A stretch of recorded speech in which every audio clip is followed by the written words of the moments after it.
ఇవాళ మీరు ఆనాడు ఉచితంగా చేయాలి ఎల్ఆర్ఎస్ అన్నారు. కానీ ఈరోజు మీరు ఎల్ఆర్ఎస్ కట్టాల్సిందే 31 తారీఖు డెడ్ లైన్ అని పేద ప్రజల మెడ మీద కత్తి పెట్టి ఈ డబ్బులు లేని కష్టకాలంలో ఆర్థిక మాంద్యంలో ఇవాళ ప్రజలను డబ్బులు కట్టాలని ఎల్ఆర్ఎస్ పేరిట తెలంగాణ ప్రజల రక్త మాంసాలు పిలుస్తున్నది ఇవాళ కాంగ్రెస్ పార్టీ. నీకు నిజాయితీ ఉంటే, నీతి ఉంటే, నువ్వు మాట్లాడే మాటలో నిజం ఉంటే, మనిషివైతే నువ్వు ఇచ్చిన మాట ప్రకారంగా ఎల్ఆర్ఎస్ను ఉచితంగా చేయి. లేదంటే ఆనాడు రాజకీయం కోసం మాట్లాడినాం, మేము ఇలా పేదల రక్త మాంసాలు పీలుస్తామని చెప్పి చెంపలేసుకొని ప్రజలకు క్షమాపణ చెప్పాలని రేవంత్ రెడ్డి నేను డిమాండ్ చేస్తా ఉన్నా. ఏ విషయంలో నువ్వు మాట మీద ఉన్నావు?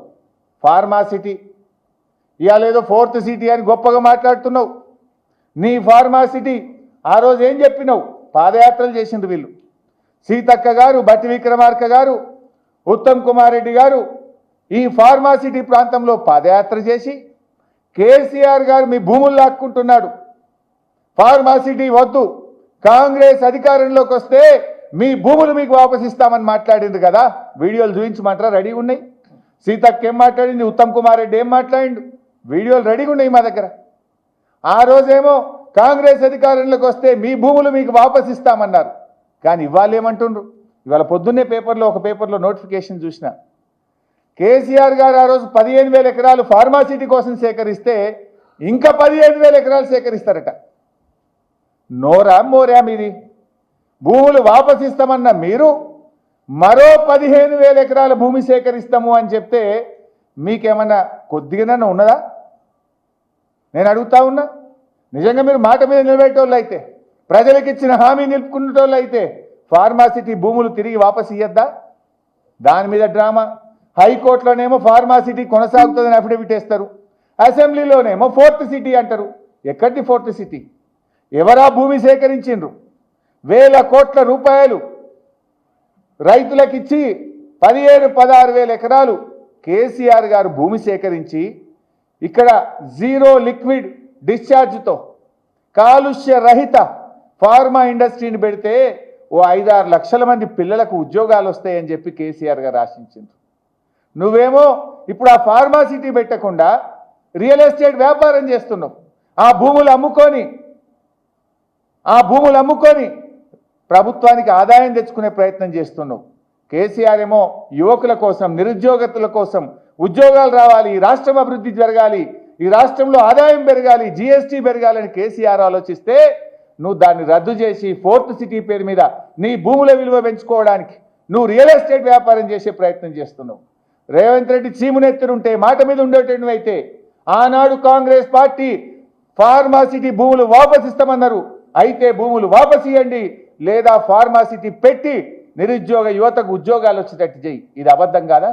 ఎల్ఆర్ఎస్ విషయంలో అబద్ధం, ఫార్మాసిటీ విషయంలో కాంగ్రెస్ అబద్ధం, కేసీఆర్ గారిని మార్చిడికి పంపిస్తా అని మాట్లాడడంలో అబద్ధం. అబద్ధాలకు బ్రాండ్ అంబాసిడరే రేవంత్ రెడ్డి. రుణమాఫీ దాని మీద కూడా అబద్ధం ఆడిండు. రుణమాఫీపై ఇలా రేవంత్ రెడ్డి నాలుక మట్టబడ్డది. ఎన్నికల ముందు కేసీఆర్ 1,00,000 మాఫీ చేసిన అనుకుంటుండు, ఓట్లు పట్టాయి అనుకుంటుండు. మళ్ళా ఓన్రి ఉరుకుండ్రి, బ్యాంకులు నిలబడి 2 లక్షలు అప్పు తెచ్చుకోండి, నేను రాగానే డిసెంబర్ 7 నాడు 2 లక్షలు మాఫీ చేస్తాను. బిడ్డ, డిసెంబర్ 7 2023 పోయింది, 2024 పోయింది, 2025 వచ్చినా నీ రుణమాఫీ ఎందుకు కాలేదు అని నేను అడుగుతా ఉన్నా. చిల్లర డ్రామా అసెంబ్లీలో. బీఆర్ఎస్ ప్రభుత్వము 2 విడతల్లో 28,000 కోట్ల రుణమాఫీ చేసింది. మీరంతా 18,000 కూడా చేయలే, 18,000 కూడా చేయలే. నిన్న చదువుతున్న లిస్టు అసెంబ్లీలో కాన్స్టిట్యున్సీ వైజ్ ఒక విడత చదువుతున్నారు, ఇంకో విడత చదువుతలేరు. మేము 2018లో చేసినాం, 2023లో చేసినాం. 2023 చదువుతుండ్రు, 18 కలుపుతలేరు. మొత్తం 28,000 కోట్ల మాఫీ చేసినాం. నువ్వేం చెప్పినావు? డిసెంబర్ 7 నాడు 2 లక్షల పైన మాఫీ చేస్తా, తర్వాత దేవుళ్ళ మీద ఒట్లు పెట్టి 15 ఆగస్టుకు మాఫీ చేస్తా, తర్వాత మహబూబ్ నగర్ సభలో నవంబర్ 30 నాడు మొత్తం మాఫీ చేస్తున్నా అన్నావు. మళ్ళీ జనవరి 26 డెడ్ లైన్ పెట్టినావు. కానీ ఇయాలటి కూడా రుణమాఫీ కాలే. పెద్ద పెద్ద మాటలు, డైలాగులు ఇచ్చిపెట్టుంది. నేను సవాల్ విసురుతున్న బట్టి విక్రమార్కకు, రేవంత్ రెడ్డికి, మదిరకు పోదామా, కొడంగల్కు పోదామా, సిద్దిపేటకు పోదామా, ఈ రాష్ట్రంలో ఏ ఊరుకు పోదామో చెప్పండి. ఏ ఊర్లోనైనా సంపూర్ణ రుణమాఫీ జరిగిందంటే నేను అక్కడే ముక్కు నేలకు రాస్తా, జరగకపోతే మీరు ముక్కు నేలకు రాసి క్షమాపణ చెప్తారా అని చెప్పి ఈరోజు రేవంత్ రెడ్డిని నేను అడుగుతా ఉన్నా.